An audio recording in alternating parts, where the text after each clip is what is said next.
Meu nome é Ana Maria Daites Valzates, eu sou conselheira do Conselho Estadual de Saúde pelo segmento dos usuários e a minha representação é a AGAPAN, Associação Gaúcha de Proteção ao Ambiente Natural. Bem, hoje vamos falar então um pouquinho sobre conselhos na área da saúde. Existem conselhos de saúde a partir da conquista que a gente teve na Constituição, onde está definido que a saúde é um direito de todos e o dever do Estado. Então, se ela é direito de todos, obviamente, há necessidade da participação das pessoas em auxiliar no sentido de que tudo aquilo que deve ser cumprido na área da saúde seja efetivamente cumprido, tanto no nível dos municípios, quanto dos estados, quanto no nível nacional. Então, o que acontece no Brasil, né? Onde nós temos um sistema único de saúde? Nós temos conselhos de saúde no nível nacional, que é o Conselho Nacional de Saúde. Nós temos nos estados, então, os Conselhos Estaduais de Saúde, assim como nós temos no estado do Rio Grande do Sul. E nos municípios brasileiros, nos 5.500 e alguns a mais municípios brasileiros, nós temos também os Conselhos Municipais de Saúde. Mas como que esses conselhos municipais, estadual e nacional funcionam? Eles funcionam com a participação de 50% de representantes da área dos usuários, ou seja, as pessoas que utilizam. Então, essa representação ela se dá por entidades que sejam do segmento de usuários. Nós temos também 25% da representação de gestores, né, dos gestores, no caso, gestores municipais, gestores estaduais, e também temos, junto com os gestores, né, nesses 25%, aqueles que prestam serviço na área do SUS, não são gestores públicos, mas são prestadores de serviço. E os outros 25%, dessas representações se dão através das representações dos trabalhadores da saúde. Então, representantes de diferentes categorias profissionais que atuam na área da saúde, profissionais da saúde. Então, vejam bem, nós temos 50% de representação de usuários e 25% de gestor prestador e 25% de trabalhadores. Por que os 50% de usuários? Porque o controle social ele tem que se dar basicamente pela sociedade, né? Então, a participação desses outros dois segmentos é para facilitar o diálogo e se entender o que o gestor está fazendo, o que o prestador de serviço está fazendo e o que os trabalhadores estão também buscando para que o Sistema Único de Saúde possa funcionar de maneira adequada, atendendo a todos os usuários do SUS, que são todos os brasileiros. As pessoas muitas vezes têm dificuldade de entender que é um direito conquistado através da Constituição Cidadã de 1988.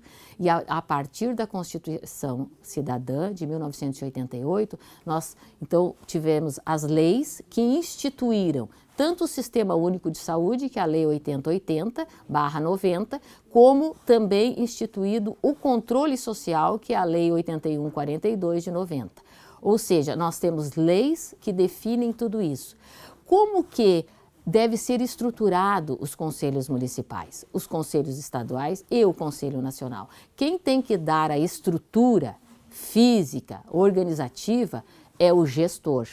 Por quê? Porque o dinheiro entra pelo orçamento, né, do Estado, nacional ou dos municípios, e parte desse orçamento também tem que estar vinculado à estruturação para que os conselhos de saúde possam funcionar e que eles possam, então, ter uma sede, ter um local de reunião e de plenária, onde eles possam atuar, discutir, receber denúncias, buscar esclarecer essas denúncias, mas, basicamente, a função dos conselhos municipais, estadual e nacional de saúde é analisar, participar, inclusive com a definição de diretrizes, para que planos de saúde sejam aqueles que atendam às reais necessidades da população.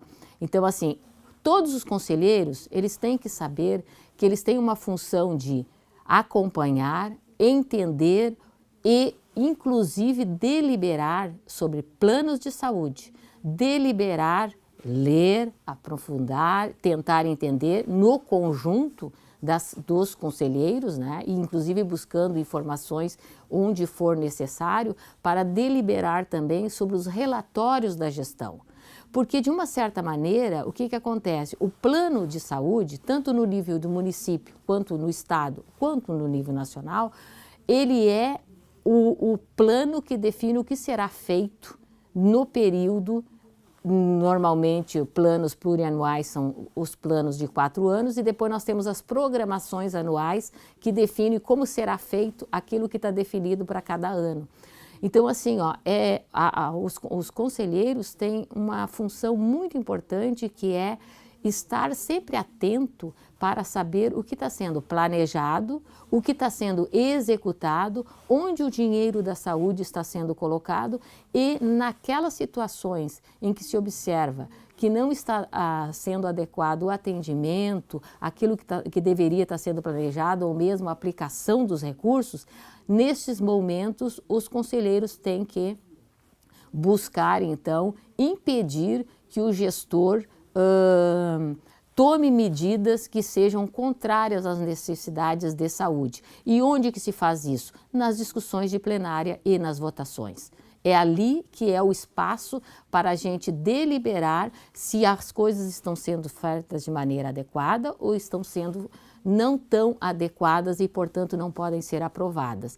Aqui no estado do Rio Grande do Sul, inclusive, o Conselho Estadual de Saúde não tem aprovado os relatórios de gestão, porque a cada ano que passa, a gente observa que o Estado não consegue e não faz esforço suficiente para aplicar os 12% necessários na saúde. Então, obviamente, os conselheiros, o Conselho Estadual de Saúde, ele não pode aprovar algo que não está adequado àquilo que diz a lei. Nos conselhos municipais, os conselheiros devem buscar fazer a mesma coisa. Se os planos não estão adequados, eles não devem aprovar os planos, eles devem buscar, inclusive, fazer com que o gestor melhore aquilo que ele está propondo.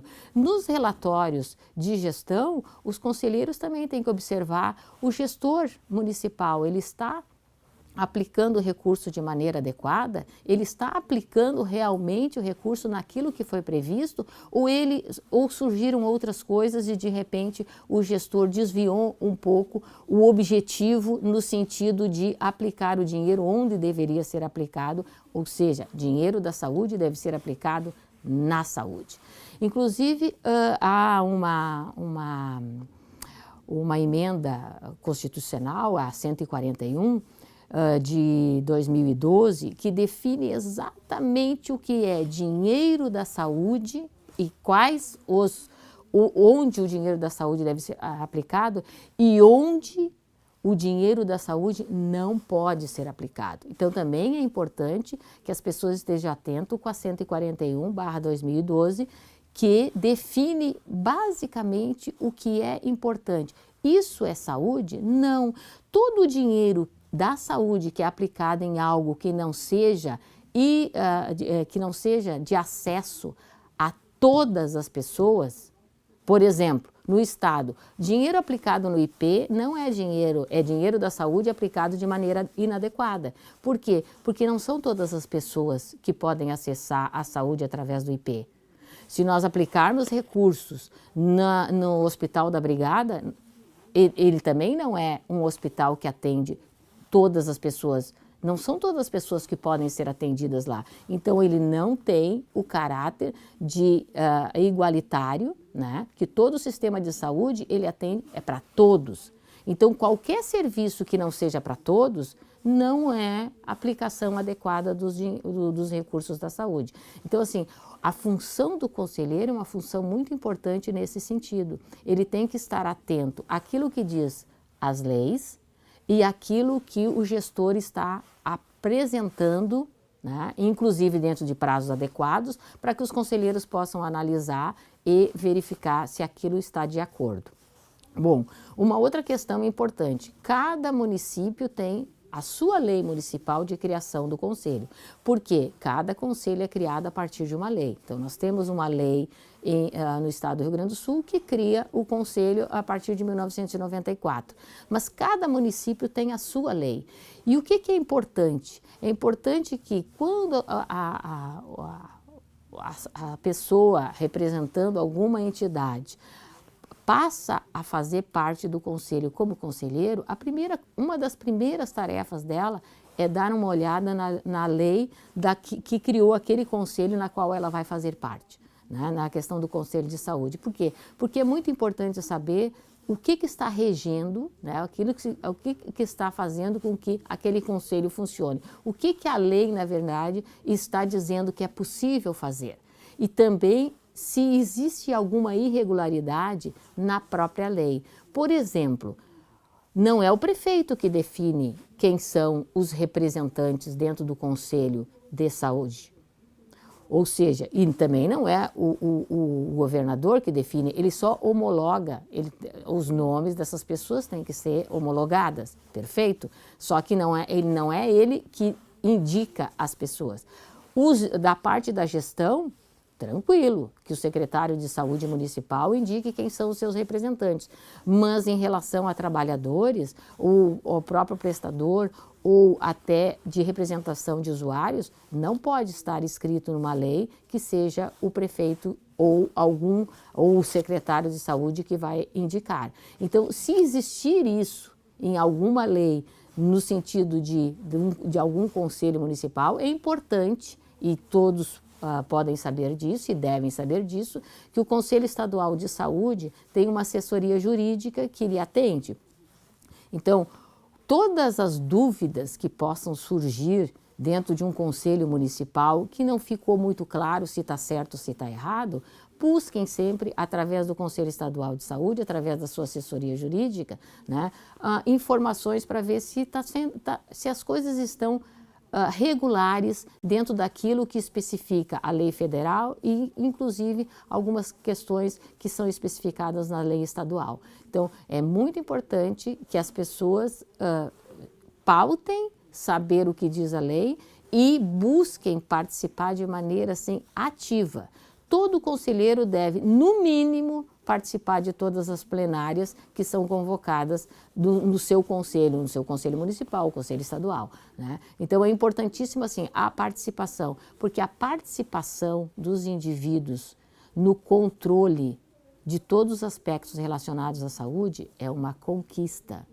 E se as pessoas não entenderem isso como conquista, elas realmente deixam de cumprir essa função que a gente buscou que fosse um nosso direito também, de poder interferir e de poder fazer com que o Sistema Único de Saúde cada vez mais atenda de maneira adequada todas as necessidades de saúde da população, priorizando inclusive a promoção da saúde, a prevenção das doenças e, obviamente, quando o caso é de necessidade de cura, também possa buscar isso no Sistema Único de Saúde. E várias conquistas estão sendo conseguidas, nós temos cada vez mais práticas outras de tratamento de doenças e inclusive de prevenção de doenças no Sistema Único de Saúde hoje, e esse direito, esses novos direitos de se ter homeopatia, acupuntura, outras formas de tratamento, que são os tratamentos integrativos e complementares dentro do Sistema Único de Saúde, também é necessário que os conselheiros saibam que isso é um direito, é uma conquista e que, se não tiver nada expresso no seu plano municipal de saúde, que eles lembrem de cobrar do gestor o que deve ser colocado no plano para ser executado e, portanto, as pessoas terem o direito de acessar isso também. Isso é apenas um exemplo. Vários outros direitos precisam ter ser explicitados no plano estadual de saúde, nos planos tanto municipal, estadual e nacional, para que as pessoas possam ter direito na hora de chegar na unidade básica de saúde, na hora de ser atendido num hospital, se necessário, na hora de tantos outros tipos de atendimento que são possíveis através do Sistema Único de Saúde. Portanto, ser conselheiro é um privilégio, mas também uma responsabilidade. E é dentro desse privilégio, dentro dessa responsabilidade que cada conselheiro deve buscar se informar e atuar de maneira extremamente ativa para que o Sistema Único de Saúde seja aquilo que é sonhado por todos, um direito à saúde de todos e o dever do Estado.